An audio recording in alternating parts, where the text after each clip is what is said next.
minutes. Et je vais passer tout de suite la parole à Laurence Maillard-Meignery.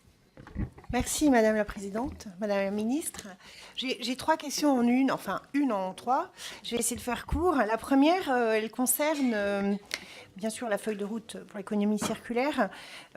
Pour favoriser les pratiques collaboratives et l'économie des ressources, la feuille de route entend, je cite, privilégier l'usage à la propriété.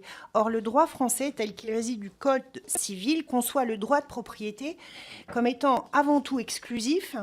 Notre droit s'accommode mal de la propriété partagée, de l'indivision, qui sont souvent envisagées comme des états transitoires, voire anormaux. Pour favoriser ces pratiques nouvelles, ne faudrait-il pas, selon vous, faire évoluer nos règles de propriété et nos mécanismes juridiques en conséquence? Et ma deuxième question, je vais aller vite, afin d'accompagner l'investissement productif des acteurs de l'économie circulaire et des entreprises valorisant les bonnes pratiques, il est prévu de mobiliser des outils financiers publics comme privés, notamment les outils dits finances vertes. Quelle forme prendra exactement cet accompagnement? Je vous remercie. Merci. La parole est à Christine. Parler de la question du financement, qui est essentielle, notamment du financement et des financements verts.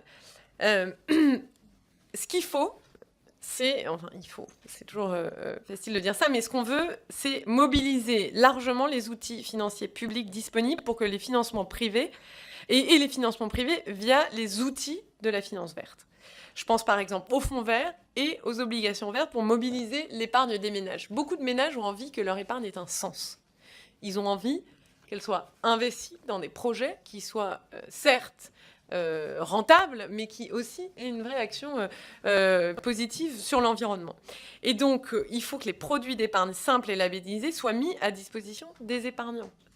C'est pour ça qu'on vient de réviser le référentiel du label Transition énergétique et écologique pour le climat, TEC, pour y intégrer le financement de projets d'économie circulaire.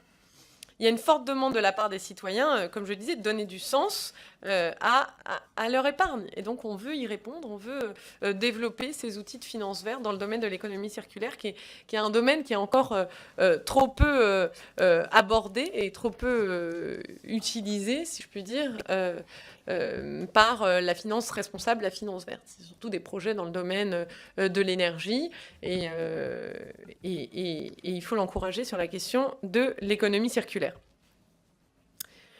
Sur la question de la visibilité de l'éco-contribution. C'est un sujet qui est crucial, qui va faire l'objet d'un débat dans le cadre de la transposition de la directive déchets, qui transposera aussi des mesures de cette feuille de route de l'économie circulaire. On va travailler à cette transposition, bien évidemment, avec vous, d'ici, je l'espère, la fin de l'année. Ça va être une étape très importante.